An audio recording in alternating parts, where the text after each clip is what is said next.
Hi, everybody, and welcome to Echo Live. My name is Anna, coming to you from the Michigan Science Center.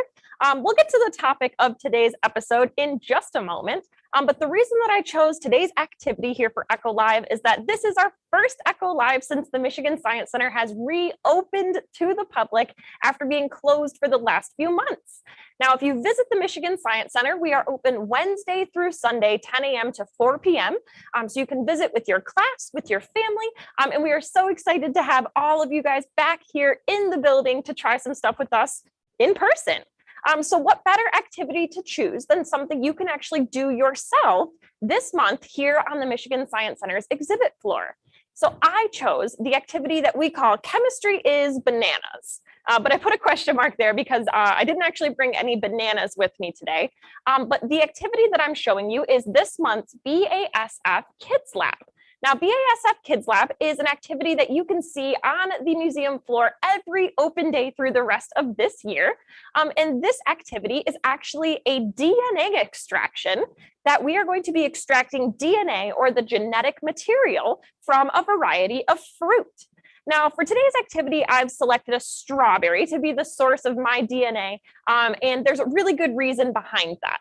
If you're familiar with DNA at all, or maybe you've dabbled a little bit in genetics, you know that DNA is the code that turns people into people, and it turns strawberries into strawberries, and it turns apples into apples. So all of these are living organisms, or are living things that require DNA in order to code what it looks like, how large it grows, and any sort of metabolic process that goes on inside. Now, strawberries are great for DNA extraction because they are what we call octoploid.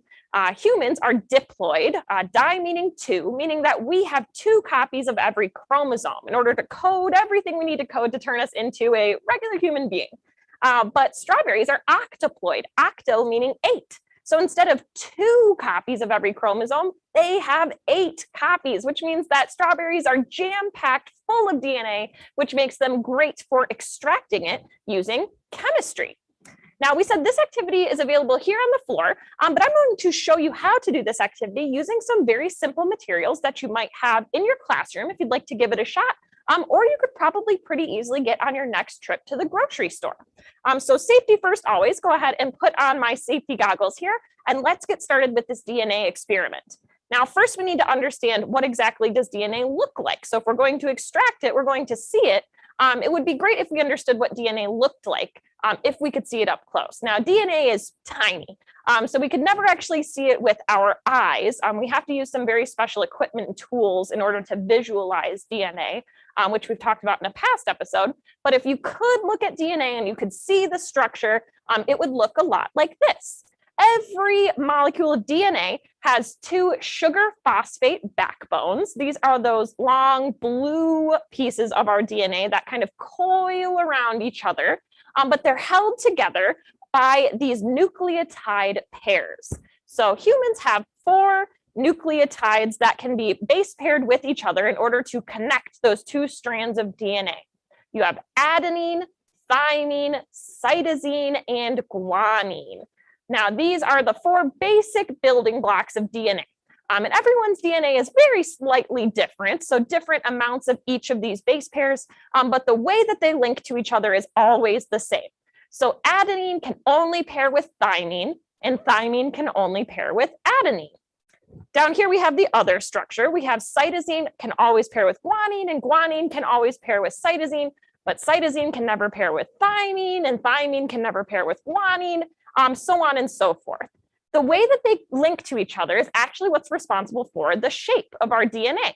So I made kind of a fun little model DNA here out of some Twizzlers and toothpicks to represent those same sugar phosphate backbones, which in this model is my 2 Twizzlers here. So my sugar phosphate backbone is my 2 Twizzlers, and my base pairs are represented by these toothpicks. Now, if those base pairs were all exactly the same size, like my toothpicks are, they would actually arrange themselves and look almost like a ladder that you could just climb right up. But like that slide we saw, the sizes of those base pairs, since they're very slightly different in size, actually is what causes our DNA to get its helical or double helical structure. And they actually wind around each other, just like you can see here. So it's a really easy way to visualize the shape of DNA if you have some Twizzlers and toothpicks laying around, or maybe you could figure out another way to make your very own DNA model. Now let's talk about the extraction side of things. We are going to be pulling the DNA out of all of the individual cells of my strawberry here. So to do that, we need to add a few different ingredients, which are going to get this chemical process of DNA extraction started. So if we go ahead and open up my bag here, the first thing we're going to add is some water. So I have about 70 milliliters of water, and this is just regular tap water. Distilled water works just fine, but I'm just going to go ahead and pour all of that down into the bag. Now, water is not actually going to do anything to the cells, but it is going to help to lubricate it or moisten everything when I start to do this.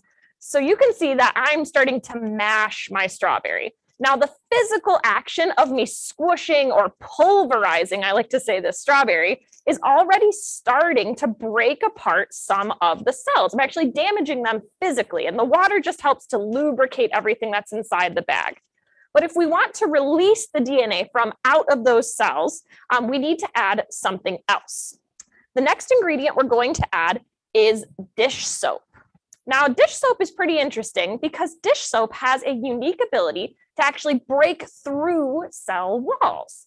That's actually why we wash our hands with soap, is because it can break through the cell walls of things like viruses or bacteria, actually killing them, which is a really good thing. So we're just going to add one good squeeze of dish soap, close my bag again, and I'm going to start pulverizing. But this time as I do it, I'm going to be careful not to form soap bubbles. We want all of that soap to be used to be breaking up those individual cell walls. So there's a wall around the cell itself, but there's also a wall around the nucleus of every cell, and the nucleus is the part of the cell where the DNA is stored. So now that we've added our dish soap, if we could see this DNA up close, it's being released from those cells into our mixture here inside the bag. But we also need to uncoil our DNA. So to uncoil our DNA, we have one last ingredient to add to the bag. This ingredient is salt. So I chose table salt or sodium chloride, and I'm just going to add about 1/8 of a teaspoon.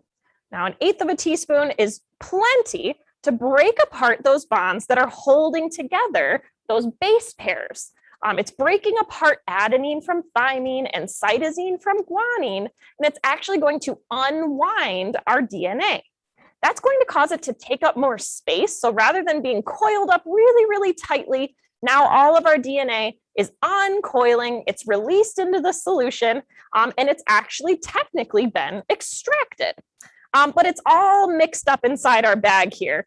So if we take a look at my bag, you can't actually see any DNA. All we see is some watery strawberry liquid with some soap bubbles on top. And if we were to lick it, which I don't recommend because of the soap, it would taste a little bit salty, since that salt, like we said, is actually breaking apart those base pairs, just like this. You can imagine that the soap comes in, breaks apart those bonds, causes our DNA to uncoil, and now all of those individual strands of DNA are just floating in our solution. So if we want to extract it, we're first going to pour it through a sieve, which is just like a mesh strainer here. We're going to pour it through here, and we're going to leave behind all of those strawberry chunks, since all the chunks still have all their DNA left inside. So pulverizing is not a perfect system. But in this solution down at the bottom, in this liquid, we've got tons and tons of DNA just floating around. But DNA is soluble in water, meaning it can dissolve in water. So it's floating around similar to if you were to stir Kool-Aid powder into water. But DNA is not soluble in ethanol or alcohol. So in a moment, we are going to transfer our DNA solution from this beaker here into one of our test tubes. So I'm just going to give my sieve a good tap. It's done a great job collecting all of that strawberry gunk that didn't get pulverized and still has all its DNA trapped inside. We'll just set that off to the side here. And we're going to very carefully pour our DNA solution down into the test tube. Now, the amount doesn't really matter, but I poured quite a bit into here. One strawberry is enough to do many, many extractions. If you were looking to do this in your classroom, you can definitely work in groups. I like to pour about an inch into the bottom, but for today's episode, we poured in just a little bit more. And the last step in our DNA extraction is to add in the ethanol. Now, the way I'm going to do this is really important. I'm going to take my test tube and tip it to the side about 45 degrees, which is this angle right here. So I've tipped it to the side, which is going to allow me to add the ethanol very slowly and carefully to the top of my solution without letting that ethanol mix into our DNA solution. So when I pick it up from its 45-degree angle, we should be able to see that the ethanol has stayed completely on top. And when I zoom in, we'll also be able to see some sort of cloudy, weird clumps floating out of our DNA solution and up into the ethanol.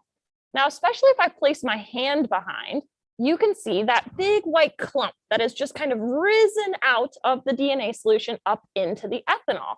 That is DNA. It's millions and millions of molecules of DNA all clumped together because we said they are not soluble in ethanol. Since they're not soluble, once they leave our water and enter the ethanol, they'll all stick together rather than dissolving into that mixture. Now, really cool thing we can do is we can actually take something like our coffee stirrer here. I can reach down inside and I can actually grab that clump of DNA.